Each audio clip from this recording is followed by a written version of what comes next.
वो लड़कियों को आगे देखना चाहिए, जो आजकल बहुत ज़्यादा हो रहा है। मैं जब भी बाहर जाती हूँ तो लड़कियों को एक्सरसाइजेस करते हुए, वॉक करते हुए या ग्राउंड में देखती हूँ तो मुझे बहुत ही खुशी होती है कि हमारे JNK स्टेट की लड़कियां भी आगे आ रही है। Not even Jammu and Kashmir, all over country जितनी भी लड़कियां, उनको आगे आना चाहिए, ना कि पीछे रहना चाहिए। हमें अपनी बात हर किसी के सामने रखनी चाहिए और खुद को फिट रखना चाहिए, जो बहुत ही बड़ी बात है, क्योंकि एज अ संसार में बोला जाता है कि औरत पे बहुत सारी चीज़ें डिपेंड करती है। जैसे औरत माँ होती है, बेटी होती है, किसी की बहू भी बनती है, तो उसको बहुत सारी चीज़ों से गुजरना पड़ता है। तो उस चीज़ के लिए एक लड़की को फिट रहना बहुत ज़रूरी है। मैं बताऊं जी, आपने जिस प्रकार से अचीव किया है, एक कश्मीर की बेटियों के लिए, देश के लिए भी एक इंस्पिरेशन है, लेकिन कश्मीर की बेटियों के लिए आप एक बहुत बड़ा इंस्पिरेशन बन गई हैं। और आपने खुद ने तो तपस्या की है, लेकिन कई बच्चियों को जीवन में कुछ कर दिखाने के लिए आपने उनको इंस्पायर किया है। इसलिए आप सचमुच में बधाई के पात्र हैं। और मुझे विश्वास है कि आपको फॉलो करके देश भर में लड़कियां जरूर आगे आएंगी और आगे तक जाएगी। लेकिन आप तो गोलकीपर के रूप में भी काम करती हैं। जी सर, मैं एज अ गोलकीपर मेरा पोजीशन है। तो फिर तो आपको सिर्फ फिजिकल नहीं, थोड़ा मेंटल मुझे अलर्टनेस भी करना पड़ता होगा। फिजिकल और मेंटल और फ्लेक्सिबिलिटी पे ज़्यादा ध्यान देना पड़ता है, क्योंकि एज ए कीपर मुझे बहुत सारे जंप्स, डाइव्स वगैरह करने पड़ते हैं। तो मुझे उस चीज़ के लिए खुद को बहुत ज़्यादा फिट रखना, अपने बॉडी वेट को मेंटेन करना पड़ता है, ज़्यादा ना हो कम ना हो, ताकि मैं जब भी हम गोल पोस्ट पे खड़े होते हैं तो कीपर एक ऐसा इंसान होता है जो पूरा मैच देख रहा होता है, हर एक प्लेयर पे उसकी नज़र रहती है। तो कीपर पे आई गेस मुझे लगता है 60% गेम डिपेंड रहता है, वो पूरा अपनी टीम को चलाता है। तो कीपर का फिजिकली फिट रहना ज़रूरी नहीं, मेंटली फिट रहना भी बहुत ज़रूरी है। आप इसके लिए जो करती हैं कुछ बताओगी, ताकि हमारे देश के नौजवानों को आपका रूटीन कैसे होता है, कैसे करती हैं आप, थोड़ा सा उनको गाइड करिए। मैं मोस्टली मॉर्निंग सुबह 5:30 ग्राउंड जाती हूँ, ग्राउंड पे अपना वर्कआउट स्टार्ट करती हूँ। मॉर्निंग में 5:30 उठ के पहले मेडिटेशन करती हूँ, ताकि अपना माइंड कूल एंड काम रख सकूँ। मैं जो हमारे MS धोनी है, कैप्टन है इंडियन टीम के, एक्स कैप्टन रह चुके हैं, तो मैंने उनसे बहुत कुछ सीखा है, क्योंकि वो बहुत ही कामली काम करते हैं। As a captain, as a player, he is very calm, और मुझे उनकी वो जो कामनेस है खुद में लाना बहुत अच्छा लगता है, कि जैसे वो कामली काम करते हैं अपनी लाइफ में, हर एक को अपनी लाइफ में वैसे ही कामली काम करना चाहिए। अपने मेंटल स्ट्रेस को ज़्यादा हाई नहीं करना चाहिए, अपने मेंटल स्ट्रेस को बैलेंस रखना चाहिए, ताकि जो दिन भर के काम होते हैं वो ईजिली और स्ट्रेस फ्री कर सके। ठीक है, आजकल बच्चे फिजिकल एक्टिविटीज़ में शामिल होने के बजाय 24 घंटे स्क्रीन के सामने ही ज़्यादा समय बिताते रहते हैं। प्रत्येक राज्य में फिट रहने की अपनी स्थानीय परंपरा रही है। आपने तो बचपन अपना, भले आज इस फुटबॉल को लेकर के आप मुंबई में आप काफ़ी कुछ समय बिताती हैं, लेकिन हर एक राज्य की अपनी एक विशेषता होती है फिटनेस की। कश्मीर में वेदर भी हमेशा अनुकूल नहीं होता है, बहुत ही विपरीत रहता है। तो ऐसे में आप वहाँ की कौन सी ऐसी पारंपरिक चीज़ें हैं जो वहाँ के बच्चों के जीवन में, क्योंकि मैंने देखा है खेल कूद में कश्मीर के बच्चे शानदार है जी, अद्भुत है। ये नेचुरल फिटनेस में वहाँ क्या ऐसे तौर तरीके हैं? मोस्टली हम एक हाई एल्टीट्यूड पे रहते हैं, तो यहाँ पे जो ब्रीथिंग का जो प्रॉब्लम होता है, जब हम बाहर जाते हैं, दूसरे स्टेट्स में खेलने जाते हैं, तो हमें वो ब्रीदिंग प्रॉब्लम नहीं होता। हमारा स्टेमिना जो होता है वो बहुत ही ज़्यादा अच्छा होता है उस लेवल के लिए जो हम यहाँ पे ट्रेनिंग करते हैं। और मैं वैली से बिलोंग करती हूँ, सब बोलते हैं पैराडाइज ऑन अर्थ है, तो डेफिनेटली पूरे चारों तरफ हमारी ग्रीनरी होती है जो हमें बहुत हेल्प करती है ब्रीथ करने में, हमें फ्रेश एयर मिलती है। That's very important for to breathe, कि हमें फ्रेश एयर मिलनी चाहिए, तो वो बहुत हेल्प करती है। और हमारे जो माउंटेन्स है, ऑल हमारे जो सराउंडिंग है माउंटेन से भरे पड़े हैं, तो डेफिनेटली उन चीज़ों से हमें बहुत हेल्प मिलती है। डेफिनेटली यहाँ पे ट्रैकिंग का बहुत ज़्यादा बच्चे ट्रैकिंग को बहुत दिलचस्पी लेते हैं ट्रैकिंग में, क्योंकि माउंटेन्स है, उन चीज़ों से हमें बहुत हेल्प मिलता है। और हमारी जो मोस्टली जो होती है मन की शांति के लिए नेचर होना बहुत ज़रूरी है। अफसाना, आपको बहुत शुभकामनाएं और आप देश का भी नाम रोशन कीजिए और हमारे कश्मीर का नाम भी रोशन कीजिए। बहुत बहुत बधाई आपको। Thank you so much sir. आइए मिलिंद जी से बात करते हैं।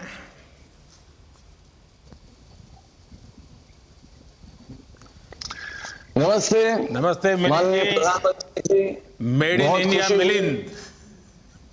जी बिल्कुल। देखिए मिलिंद जी, आप अपने तरीके से मेक इन इंडिया के बहुत वोकल समर्थक रहे हैं। जी मेड इन इंडिया नाम पर आपकी किताब भी काफी पॉपुलर हुई है। जी मिलिंद जी, मैं जरा कुछ अलग का ही सवाल पूछ लेता हूँ आपको। ये जो ऑनलाइन आपकी उम्र के विषय में बताया जाता है, जी वही उम्र है कि कुछ और है?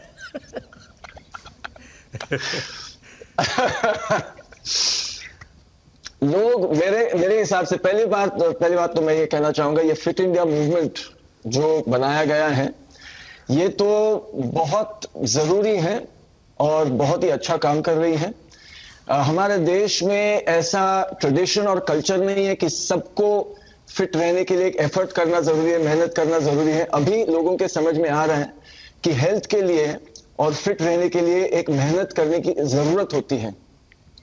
तो दिस इज ये तो बहुत ही अच्छी बात है जो फिट इंडिया मूवमेंट फैला रही है। जो आपने मुझे क्वेश्चन पूछा, तो बहुत लोग मुझे पूछते हैं कि आपकी उम्र अभी 55 साल की है, तो मैं उनसे कहता हूं, और आप इतने मतलब आयरन मैन किया है, अल्ट्रामैन किया, मैराथन दौड़ते हैं, 100 किलोमीटर दौड़ते हैं, 400-500 किलोमीटर दौड़ते हैं। 2012 में मैं दिल्ली से बॉम्बे भी दौड़ा था। तो लोग पूछते हैं कि इतनी उम्र में आप ये कैसे कर सकते हो? तो मैं उनसे कहता हूं कि मेरी मां है, 81 साल की है अभी, तो वो जो कर सकती है वो मैं सोचता हूं जब मैं उनकी उम्र तक पहुंचूंगा मुझे वैसा बनना है। तो मेरी मां एक मिसाल है वैसे मेरे लिए भी और बहुत सारे लोगों के लिए भी।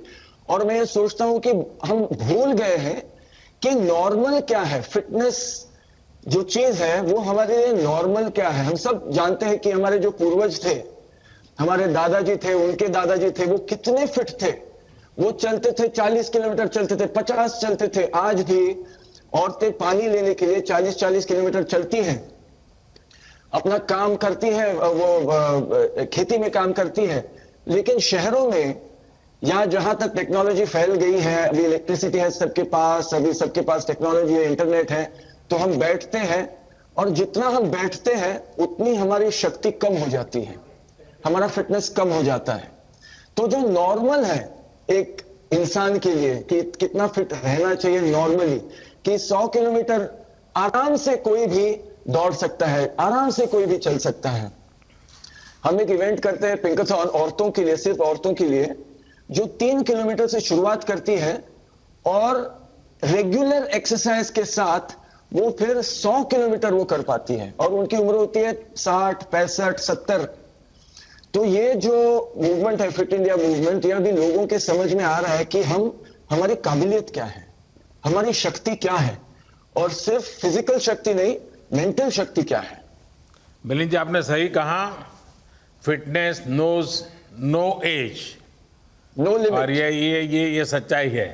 और मुझे किसी ने आपकी माताजी का वीडियो क्लिपिंग फॉरवर्ड किया था, अरे वाह, तो मैंने कम से कम 5 बार देखा होगा, वाह क्योंकि वाह, वो 81 उनका बर्थडे था और वो जी। 15 पुलअप्स कर रही है। पुशअप्स, जी हाँ, बिल्कुल। पुशअप कर रही हो। तो मैं जी हम एक दूसरे को बहुत इंस्पायर करते हैं। जी। उन्होंने मुझे इंस्पायर किया। 60 की उम्र में उन्हें ट्रेकिंग शुरू की। ओहो। उन्होंने किलिमंजारो जो माउंटेन है वो चढ़ा, एवरेस्ट बेस कैंप किया 60 की उम्र के बाद। तो वो मुझे वो तो सबको इंस्पायर करती है। मैंने भी उनको पुशअप सिखाए, स्क्वाट सिखाए, एक्सरसाइजेस सिखाए, जो आज वो रोज करती है। तो मिलिंद जी, आपकी माता जी को मेरा विशेष प्रणाम। Thank you sir, thank you. और आप नेशनल स्विमिंग चैंपियन भी रहे हैं। जी और बचपन में हम लोग, मुझे तो बराबर, मैं अपने गांव में, मेरी फिजिकल एक्सरसाइज का एक ही क्षेत्र था, छोटा सा तालाब था, बिल्कुल। वहीं स्विमिंग करने चले जाना, वही हमारा जिम था। और ज़्यादातर गांव के बच्चों के लिए तो यही होता है, लेकिन आपने बिल्कुल। इसको एक फिट इंडिया मूवमेंट का हिस्सा के रूप में प्रमोट किया। मैं इसको पसंद जी। करता हूं और मैं आपको बधाई देता हूं। Thank you sir. आप मैं इतना- फिटनेस के लिए स्विमिंग को यूज करते रहे हैं, क्या अभी भी उसमें समय जी। देते हैं? तो मेरा एक कोई ऐसा रूटीन नहीं है, मुझे एक्सरसाइज करना पसंद है। मैं दिन में जितना भी समय मुझे मिलता है, 3 मिनट हो या 30 मिनट हो या 3 घंटा हो, जितना समय मुझे मिलता है मैं एक्टिविटीज करते रहता हूं। कभी कभी बहुत कम समय मिलता है, और मैं लोगों से यही कहता हूं कि मैं कभी जिम नहीं जाता, मैं कभी मशीन यूज नहीं करता। अभी स्पोर्ट्स के लिए वो यूजफुल होता है जब आप कंपटीशन में होते हो, लेकिन अगर सामान्य रूप से आपको अगर फिट रहना है और हेल्दी बनना है, तो आप घर पे भी आसान चीजों को लेके आप फिट और हेल्दी बन सकते हो। मैं लोगों से यही कहता हूं कि मैं घर पे 8 फुट बाय 10 फुट की जगह में मैं फिट रह सकता हूं, और मैं मैराथन दौड़ सकता हूं, मैराथन के लिए मैं तैयारी कर सकता हूं। तो ये जरूरी नहीं, लोगों के समझ में कभी कभी बोलते हैं नहीं, फिट रहने के लिए इतना सारा करना पड़ता है, इतना समय की, इतनी समय की जरूरत होती है, जिम की जरूरत है, इसकी जरूरत है, उसकी।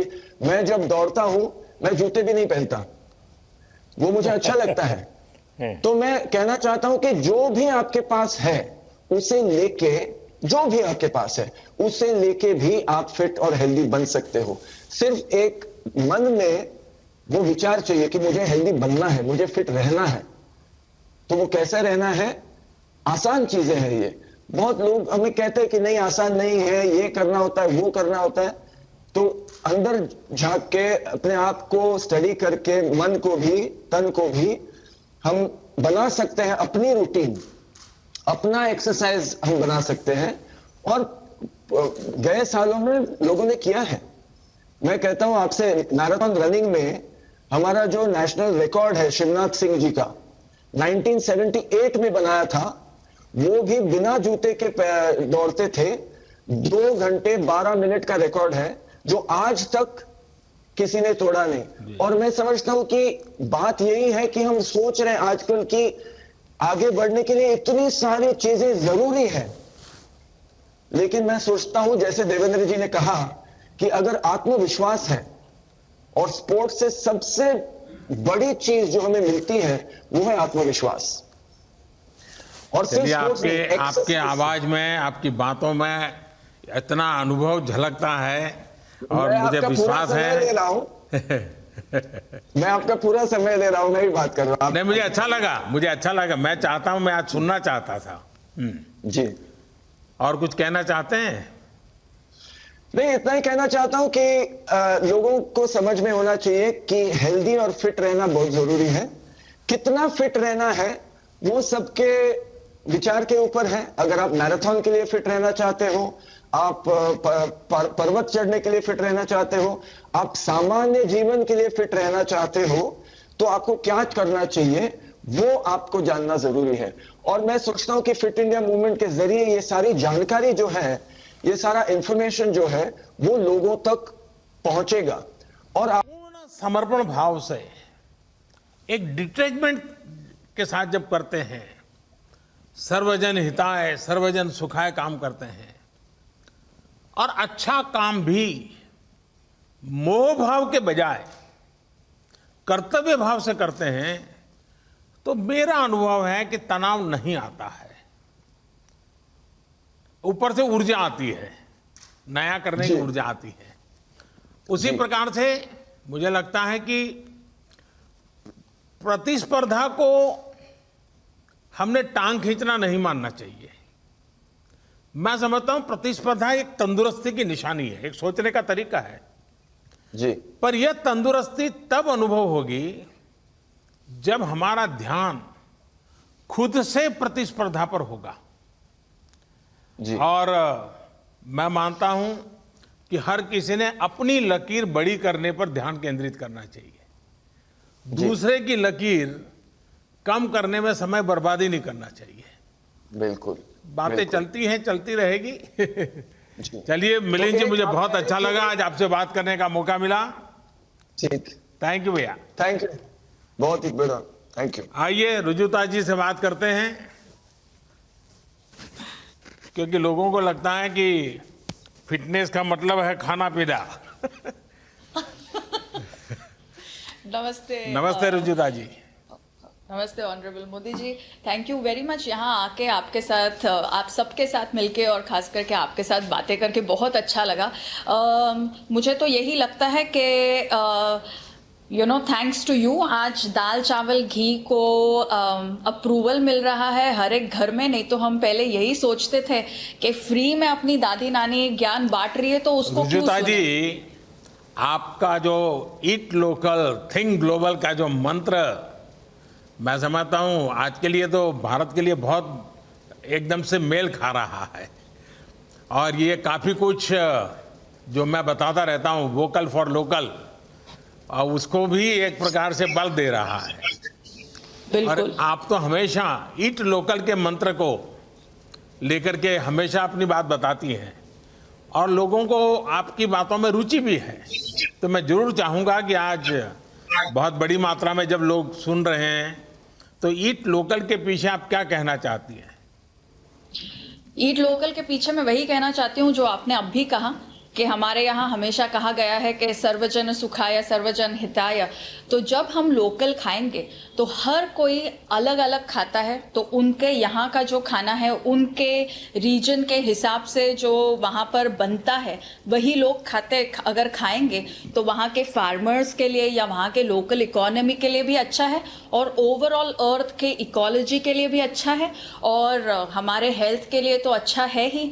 और ये नहीं होना चाहिए कि जब तक के कोई हैशटैग में हमारे ही खाने को हमारे सोशल मीडिया पर नहीं दिखाता तब तक हम लोग उसकी वैल्यू नहीं करते। जैसे कि घी को देख लीजिए आप। Ghee by the way PM sir, अभी आजकल यूएस में सबसे गूगल्ड वर्ड है how to say ghee. That's the most googled word.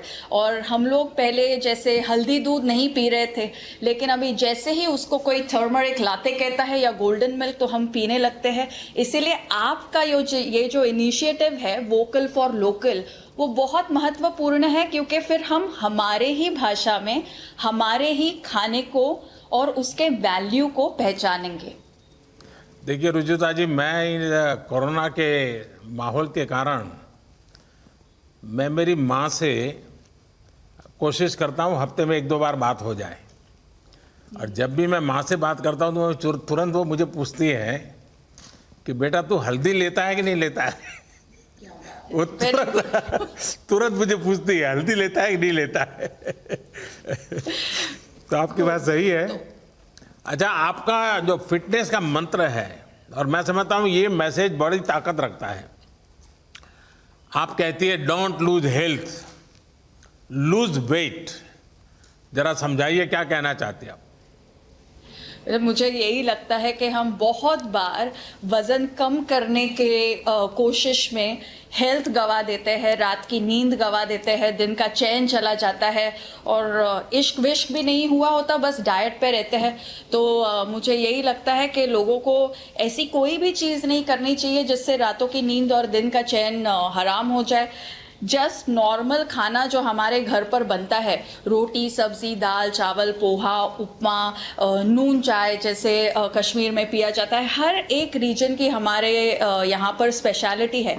तो अगर घर का खाएंगे, पैकेट में से कम खाएंगे, और अभी 2020 भी चल रहा है, तो मेरे हिसाब से अगर हमारे जो पुरुष वर्ग है वो भी अगर हमारे साथ महिलाओं के साथ घर पर हमारे किचन्स में काम करेंगे तो हम लोग पैकेट में से कम खाएंगे, अपने ही किचन से ज़्यादा खाएंगे, तो सेहत ऐसी ही बनी रहेगी। डिफ़ॉल्ट में हम लोग अच्छी सेहत बना पाएंगे। तो लेकिन रुजुता जी, एक तरफ फिटनेस, एक तरफ डाइटिंग, सारा माहौल ऐसा बना हुआ है, उस समय अगर आप ईट मोर वाली बात करती है।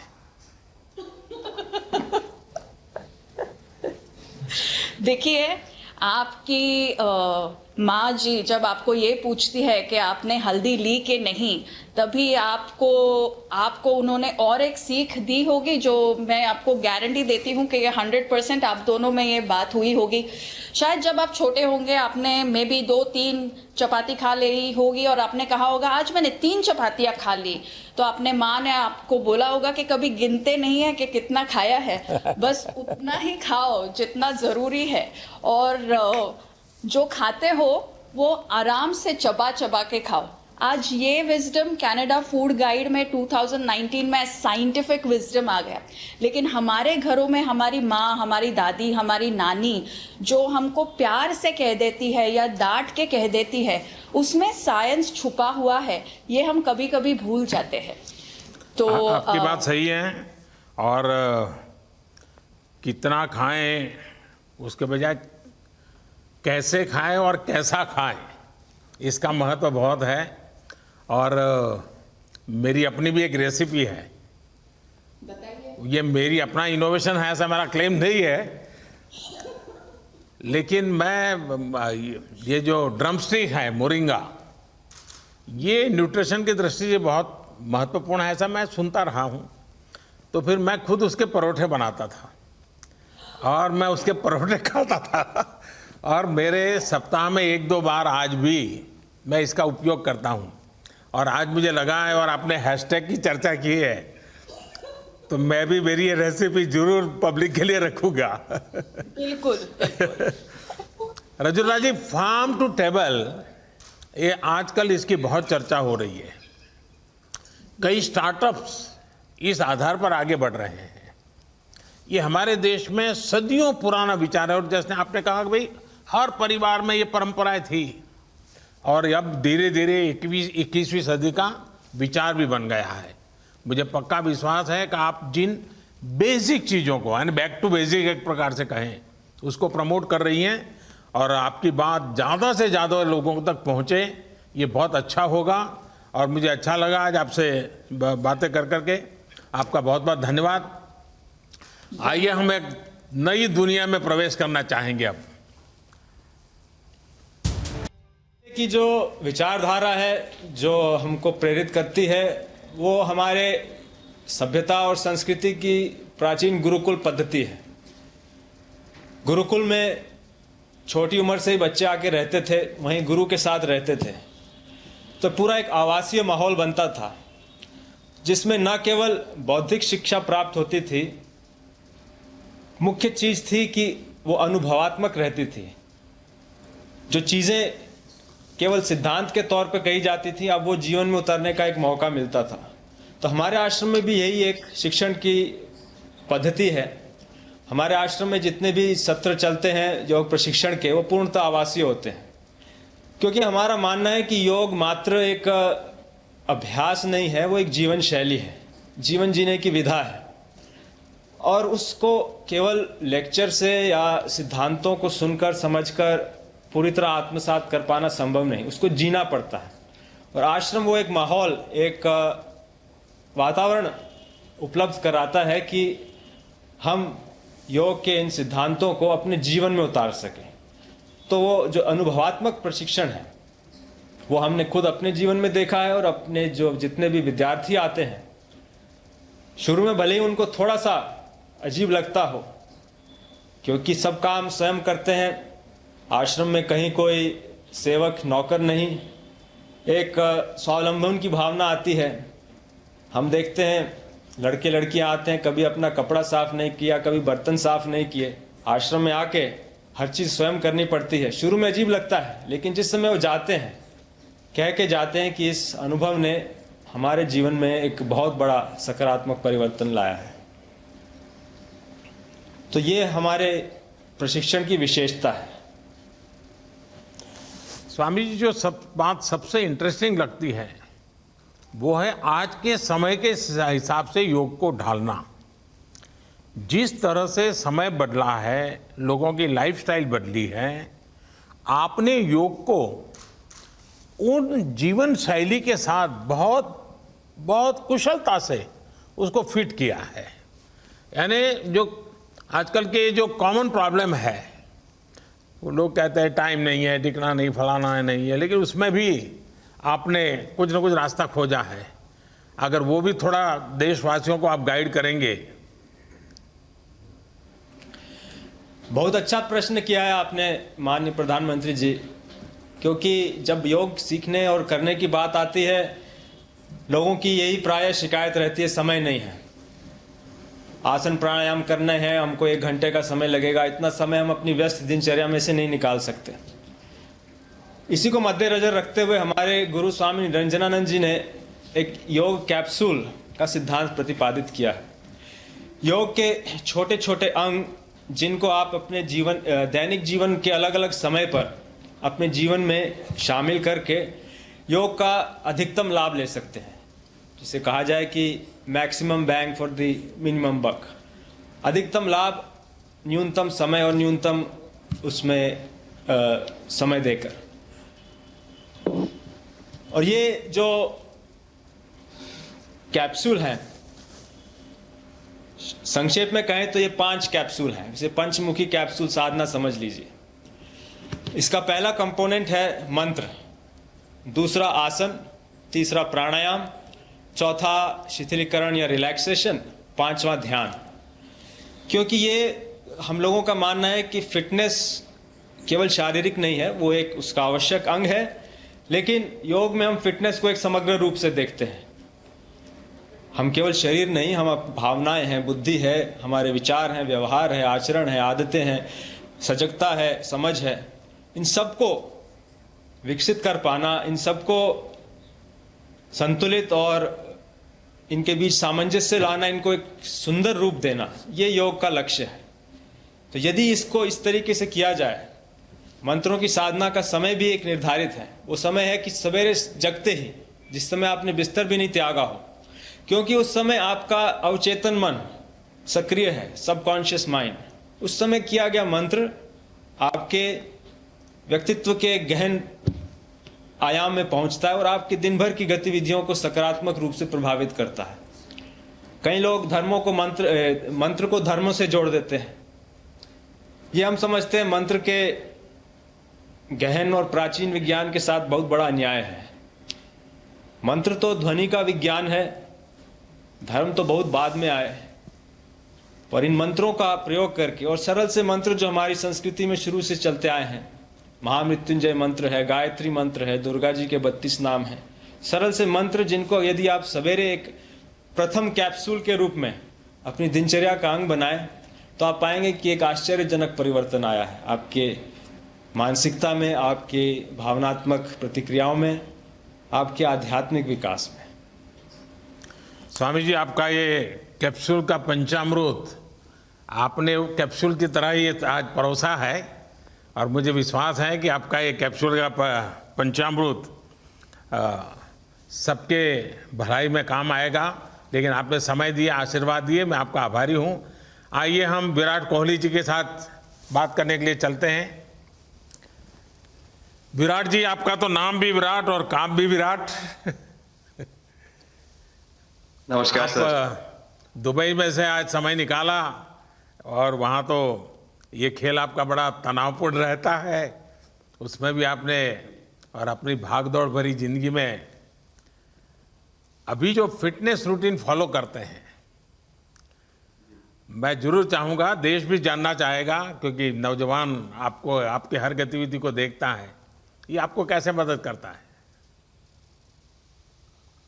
पहली बात तो बहुत बहुत धन्यवाद सर, यहाँ पे हम सबको बुलाने के लिए। एक सब लोगों ने फिट इंडिया मूवमेंट के बारे में बात करी, और इसके फायदे, इसके लाभ हमको रोज अपनी डेली लाइफ में किसी ना किसी तरीके से दिखते हैं। सबने अपने एक्सपीरियंसेस बताए। मिलिंद जी ने भी बहुत अच्छी बातें रखी, बहुत इंस्पिरेशनल उनका भी काम रहा है, उनकी जर्नी रही है पिछले कुछ सालों में, मैंने भी बहुत ऑब्जर्व किया है। और मेरे खुद के एक्सपीरियंस में सर एक ट्रांजिशन एक्सपीरियंस करने को मिला मुझे, कि जिस पीढ़ी में हम खेलना शुरू हुए और जो उस समय खेल की हमारी डिमांड्स थी, वो बहुत तेजी से बदली एक समय के बाद। और मुझे ये एक्सपीरियंस हुआ कि जो एक हमारा सिस्टम बन चुका था, हमारा एक रूटीन बन चुका था, वो हमारे खेल के डिमांड्स के लिए सही नहीं था और उसे बदलना ज़रूरी था क्योंकि हमारा खेल बहुत तेज़ी से आगे बढ़ रहा था और मुझे ऐसा महसूस हुआ कि हम कुछ फिटनेस के पॉइंट ऑफ व्यू से पीछे छूट जा रहे थे। हमारी स्किल में कभी कोई प्रॉब्लम नहीं थी। तो एक स्वामी जी ने भी बात रखी, आपने भी बात करी, मिलिंद जी ने भी पहले बताया, एक जो सेल्फ रियलाइजेशन की बात है कि आपको खुद से रियलाइज हो कि मुझे क्या बदलना है अपने अंदर। तो मुझे वो एक समय पे खुद भी एक्सपीरियंस हुआ कि नहीं, फिटनेस जो है वो प्रायोरिटी होनी चाहिए। और अगर मैं आपको ऑनेस्टली बताऊं तो पहले खेल को अच्छा करने के लिए फिटनेस मैंने शुरू करी, लेकिन आज अगर प्रैक्टिस मिस भी हो जाए तो मुझे इतना खराब नहीं लगता, लेकिन अगर फिटनेस सेशन मेरा मिस हो जाए या एक्टिविटी मिस हो जाए तो मुझे ज्यादा खराब लगता है। तो इसके फायदे जो हैं सर, वो सबसे पहले आपको ये जो नया मंत्र जगा तो दिल्ली के छोले भटूरे का ही बहुत दुखता हुआ होगा। बहुत ज्यादा सर, मतलब जो अभी हमने थोड़ी देर पहले बात करी कि हमारा जो नेटिव डाइट है, एक जिस रीजन से हम आते हैं उसका जो हम वो खाते हैं, उससे मैंने कभी एक्सपीरियंस नहीं किया कि हेल्थ इश्यूज हुए हो या किसी को कोई बीमारियों का सामना करना पड़ा हो। मेरी खुद के एक्सपीरियंस में मेरी नानी, मैंने बहुत समय तक देखा, इतनी ज्यादा उम्र में भी उनकी हेल्थ हमेशा ठीक रही, हमेशा उन्होंने घर का सिंपल खाना खाया। तो मैं जब पला बड़ा तो शहरी खाना, मतलब बहुत ज्यादा बाहर का खाना होता था, खेलने कूदने जाते थे तो आते जाते बहुत सारी चीजें ऐसी खा ली कि जो हेल्थ पॉइंट ऑफ व्यू से अच्छी नहीं है। तो डाइट का भी एक बहुत बड़ा कंट्रीब्यूशन था, जो डिसिप्लिन नहीं था। तो वो फिटनेस, फिजिकल फिटनेस और डाइट दोनों चेंज करना पड़ा सर। उसकी वजह से ही चेंजेस आने शुरू हुए। और मैं इस चीज से इसलिए रिलेट कर पाता हूँ क्योंकि जैसे हमारे खेल में चेंजेस आए, आज की लाइफ की भी डिमांड्स बहुत ज्यादा हो गई हैं, बहुत हेक्टिक हो गई है लाइफ। तो अगर हम अपनी फिटनेस को उस पेस के साथ नहीं रखेंगे, सिंक में नहीं रखेंगे, तो हम पीछे छूटते चले जाएंगे। तो अगर हम लोग अपनी फिटनेस को नहीं इंप्रूव करते तो हमारे खेल में भी आज हम बहुत पीछे छूटते चले जाते, क्योंकि आप सिर्फ अपनी स्किल पे डिपेंड नहीं कर सकते। आपका जो मेंटल स्ट्रेंथ है, वो आपका शरीर कितना तंदुरुस्त है और आपका दिमाग कितना तंदुरुस्त है, उस दोनों का एक कॉम्बिनेशन साथ में चलता है। तो अगर मेरा शरीर सपोर्ट नहीं कर रहा है जो मेरा दिमाग सोच रहा है, तो मैं जो करना चाहता हूं मैं नहीं कर पाऊंगा। तो मुझे सामने कैलोरी कम करने का भी तो चैलेंज रहता होगा और इतना बड़ा काम करने का भी चैलेंज रहता होगा, उसको कैसे हैंडल करते हैं? सर मैंने अभी जो अपने अनुभव में मैंने ये चीज एक्सपीरियंस करी है, वो ये है कि खाने के बीच में समय देना बहुत जरूरी है। हम लोग बहुत बार खाते हैं और फिर बड़ी मील के बाद वो छोटा पोटा खाते चले जाते हैं पूरा दिन। तो वो जो हमारा सिस्टम है उसको कहीं प्रोसेस करने का मौका ही नहीं मिलता खाने को, और रात तक हम खाते चले जाते हैं। तो मैं जब छोटा भी था तो 11:30-12 बजे डिनर हो रहा है, उसके बाद मीठा खा के एकदम सो गए, कुछ एक्टिविटी नहीं, कुछ उसके बाद वॉक नहीं। तो आई थिंक ये छोटी छोटी चीजें जो है जो बहुत मैटर करती हैं कि आप अपने अंदर के सिस्टम को भी कितना समय दे रहे हैं उस खाने को प्रोसेस करने के लिए जो आप खा रहे हैं। तो उसके लिए अवेयरनेस बहुत जरूरी है कि आप किस वजह से कर रहे हैं। आप अपने आप को ओवरऑल फिट रखने के लिए कर रहे हैं या फिर सिर्फ वेट लॉस के लिए कर रहे हैं, जैसे अभी रुजुता जी ने बोला। तो प्रायोरिटी बहुत जरूरी है अपने दिमाग में कि आपकी इंटेंशन ठीक होनी चाहिए, फिर अकॉर्डिंगली आपके रिजल्ट्स भी वैसे ही आएंगे बाहर। मैंने सुना है कि इन दिनों टीम के लिए एक योयो टेस्ट हो रहा है। क्या ये कैप्टन को भी ये योयो टेस्ट करवाना पड़ता है कि आपको छुट्टी होती है? और योयो टेस्ट होता क्या है, क्या क्या क्या करना पड़ता है? सर टेस्ट ये बहुत जरूरी था फिटनेस पॉइंट ऑफ व्यू से। अगर आप ग्लोबल फिटनेस लेवल्स की बात करें तो बाकी टीमों से हमारा लेवल अभी भी कम है, और हम चाहते हैं कि वो लेवल हम ऊपर लेके जाएं, जो एक बेसिक रिक्वायरमेंट है। आज की डेट में हम लोग फोकस करते हैं कि जैसे T20 मैच हो गया या वनडे मैच हो गया, वो एक दिन में खत्म हो जाता है। लेकिन अगर हम टेस्ट मैच की बात करें जो 5 दिन आपको खेलना है, हर शाम को आपको वापस जाना है, अगले दिन फ्रेश आना है, तो उस पॉइंट ऑफ व्यू से ये फिटनेस जो स्टैंडर्ड था वो बहुत जरूरी था। और मैं सबसे पहले मैं ही जाके भागता हूँ, और ये कंडीशन है कि अगर मैं भी फेल हो जाऊंगा तो सिलेक्शन के लिए मैं भी अवेलेबल नहीं हूँ। तो आई थिंक ये सिस्टम और ये कल्चर सेट करना बहुत जरूरी होता है। और उससे क्या होता है सर, ओवरऑल एक जो फिटनेस लेवल है टीम का बढ़ेगा। जैसे टेस्ट क्रिकेट में हमारा बहुत बार होता है कि आप थके हुए हैं, तीसरे दिन आके आपको, जैसे हमारे फास्ट बॉलर्स हैं आज की डेट में, वो दुनिया में सबसे ऊपर है, तो उनको अगर दूसरे तीसरे चौथे दिन आके वो एफर्ट डालना है फील्ड पे, तो वो डाल सकते हैं। पहले क्या होता था, स्किल हमारे पास हमेशा से रही है, लेकिन शायद जो मैंने आपको बोला, वो ट्रांजिशन मैंने जो एक्सपीरियंस किया, हम लोग वो जरूरी समय जो आता है जहां पे शरीर थक जाता है और टीम को आपकी जरूरत है, वहां पे परफॉर्मेंस जो है हमारी डिप हो जाती थी और दूसरी टीम जीत जाती थी। आज की डेट में हमारी फिटनेस की वजह से हम वो जरूरी समय में उस चीज को कैपिटलाइज कर पा रहे हैं और हमारे रिजल्ट्स उसी तरीके से आ रहे हैं। तो एक sir benchmark I think elite sports में होना जरूरी है, उससे एक फिटनेस विराट जी, मैं देख रहा हूं कि आपका टाइम मैनेजमेंट तो है ही है, लेकिन फिर भी आपकी एक्टिविटी इतनी नजर आती है ना, मैं भी कभी कभी फॉलो करता हूं, कभी थकान नहीं लगती क्या आपको? सर थकान अगर मैं ऑनेस्टली आपको बोलूं, थकान हर किसी को होती है। अगर आप फिजिकल एफर्ट करेंगे तो थकान होगी, लेकिन अगर आपका लाइफस्टाइल अच्छा है, अगर आप खा अच्छा रहे हैं, अगर आप फिटनेस रेगुलरली कर रहे हैं, आपकी रिकवरी अच्छी है, तो आपकी स्लीप अच्छी है, स्लीप पैटर्न्स अच्छे हैं, तो आपकी रिकवरी तेज होगी। तो अगर मैं थक रहा हूं और 1 मिनट में मैं दोबारा रेडी हो जा रहा हूं, तो वो मेरा प्लस पॉइंट है। तो आई थिंक वो मैंने एक चीज एक्सपीरियंस करी जो बहुत जरूरी हो जाती है। आपका ओवरऑल लाइफस्टाइल कैसा है उसके ऊपर बहुत डिपेंड करता है। विराट जी, बहुत अच्छा लगा मुझे, और मैं आपको, अनुष्का जी को और आपके दोनों के परिवार को निकट भविष्य की शुभ घड़ी के लिए बहुत बहुत शुभकामनाएं देता हूं। धन्यवाद sir, thank you so much.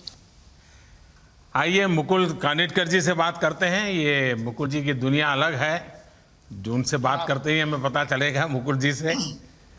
Mukul जी, आपके हिसाब से आज के संदर्भ में आप फिटनेस का अर्थ क्या करते हैं?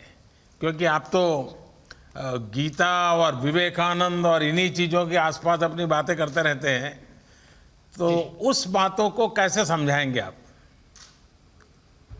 हम भारतीय दृष्टि में, शिक्षा में, भारतीय दर्शन में फिटनेस को या स्वास्थ्य को एक समग्र दृष्टिकोण से देखते हैं। It's a complete concept. केवल शरीर के स्वस्थ होने की बात नहीं है, मन, बुद्धि और उससे भी महत्वपूर्ण भावना का स्थान फिटनेस में बहुत बड़ा होता है। और एक पक्ष जिसको आज वर्ल्ड हेल्थ ऑर्गेनाइजेशन भी ध्यान में देता है हेल्थ की डेफिनेशन में, वह पक्ष है सामाजिक स्वास्थ्य का पक्ष। और इसलिए आपने ये जो एक बहुत महत्वपूर्ण और फिट इंडिया मूवमेंट शुरू किया, स्वस्थ भारत का ये अभियान शुरू किया है, क्योंकि पूरा समाज स्वस्थ होने का प्रयास करेगा तब व्यक्ति स्वस्थ रह पाएगा, अकेले के प्रयास करने से नहीं होगा। इसलिए ये जो एक कल्चर डेवलप हो रहा है स्वास्थ्य का, ये बहुत महत्वपूर्ण है। और हमको तो बहुत खुशी होती है, भगवत गीता कहती है यद्यद् आचरति श्रेष्ठ तत्तदेवेतरो जनः। और देश के प्रधानमंत्री जब संसद में खड़े होकर के सूर्य नमस्कार का बखान करते हैं, तब सारा देश प्रेरणा लेता है सूर्य नमस्कार की। मैंने 4 साल की उम्र में माँ को सूर्य नमस्कार कर